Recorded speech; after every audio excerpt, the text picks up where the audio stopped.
ও মা গো, এ কি হলো গো? ও গো, কে কোথায় আছো গো? মানুষটা তো এক্ষুনি বসে ছিল, তারপরে না না না, আমি বরং বৈদ্যকে ডেকে আনি গিয়ে।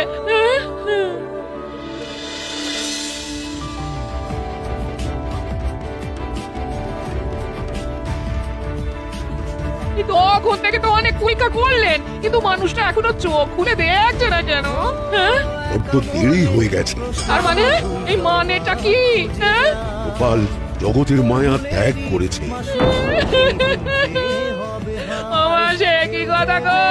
ও তোমার কি হবে? ও দাদু, দাদু, ওঠো না গো, ও দাদু, একবার চোখ খুলে দেখো না, ও দাদু, দাদু, দাদু গো।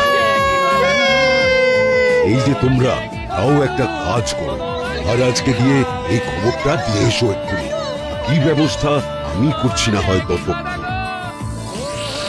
আজ সকাল থেকে মনটা যেন কেমন আনচান আনচান করছে। কেন মহারাজ, আপনি কি কোনো ব্যাপারে চিন্তিত? চিন্তা না মানে হ্যাঁ হ্যাঁ, মানে চিন্তা তো একটা। আর চিন্তা করে কি হবে মহারাজ? যা হওয়ার তা তো হয়ে গেছে। গোপাল দাদু আর নেই মহারাজ, দাদু আমাদের ছেড়ে চলে গেছে। একবার শেষ দেখা দেখে আসবেন। কি শুনলাম আমি, গোপাল আর নেই?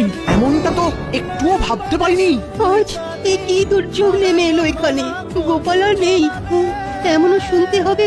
আমার তো মনে হচ্ছে মহারাজের কাছে অপমানের জ্বালা সহ্য করতে না পেরেই গোপাল হৃদরোগে আক্রান্ত হয়েছে। না না না, আর এটা ভালো হলো না।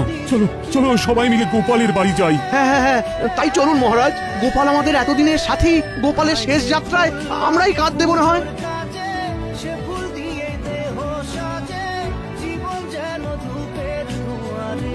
ব্যবস্থা যখন সব হয়ে গেছে, তখন আর দেরি করাটা ঠিক হবে না। হ্যাঁ হ্যাঁ, এসো সবাই, কাঁধে কাঁধ মেলাই।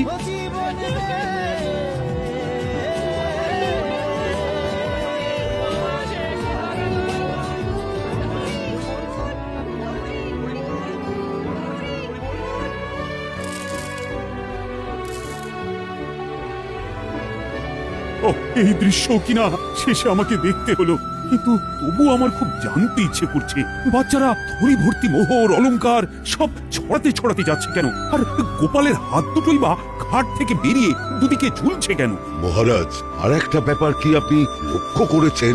কি বলো তো? গোপালের দেহ আরা কাঁধে করে নিয়ে যাচ্ছে। হ্যাঁ হ্যাঁ, ওই তো মন্ত্রী, সেনাপতি, জ্যোতিষী আর পণ্ডিত। আসলে গোপালের এই শেষ যাত্রা আমাদের কিছু শিক্ষা দিয়ে যাচ্ছে মহারাজ। এই যে দেখুন, যারা গোপালকে সহ্য করতে পারতো না, এখন এখন তাদেরই কাঁধে গোপাল যাচ্ছে। তার মানে শেষ পর্যন্ত কেউই কারোর শত্রু থাকে না, সবাই মান অভিমান ভুলে কাঁধে কাঁধ মিলিয়ে পার করে দেয়। তাই তো, এই দৃশ্য তো সেই কথাই বলছে। আর ওই যে মোহর আর অলংকার ছড়িয়ে যাচ্ছে, সেটাও বুঝিয়ে দেয় যে এই অর্থ সমৃদ্ধি সবই ফেলে একসময় চলে যেতে হবে। কি ভীষণ সত্যি। দুটো খালি হাতও বুঝিয়ে দিচ্ছে, খালি হাতেই আমরা সংসারে এসেছিলাম, আর খালি হাতেই আমাদের যেতে হবে। এই চরম সত্যিটা আমি আগে বুঝিনি। গোপাল, গোপাল, তুমি মরে গিয়ে আমাকে চরম শিক্ষা দিয়ে গেলে ভগবান।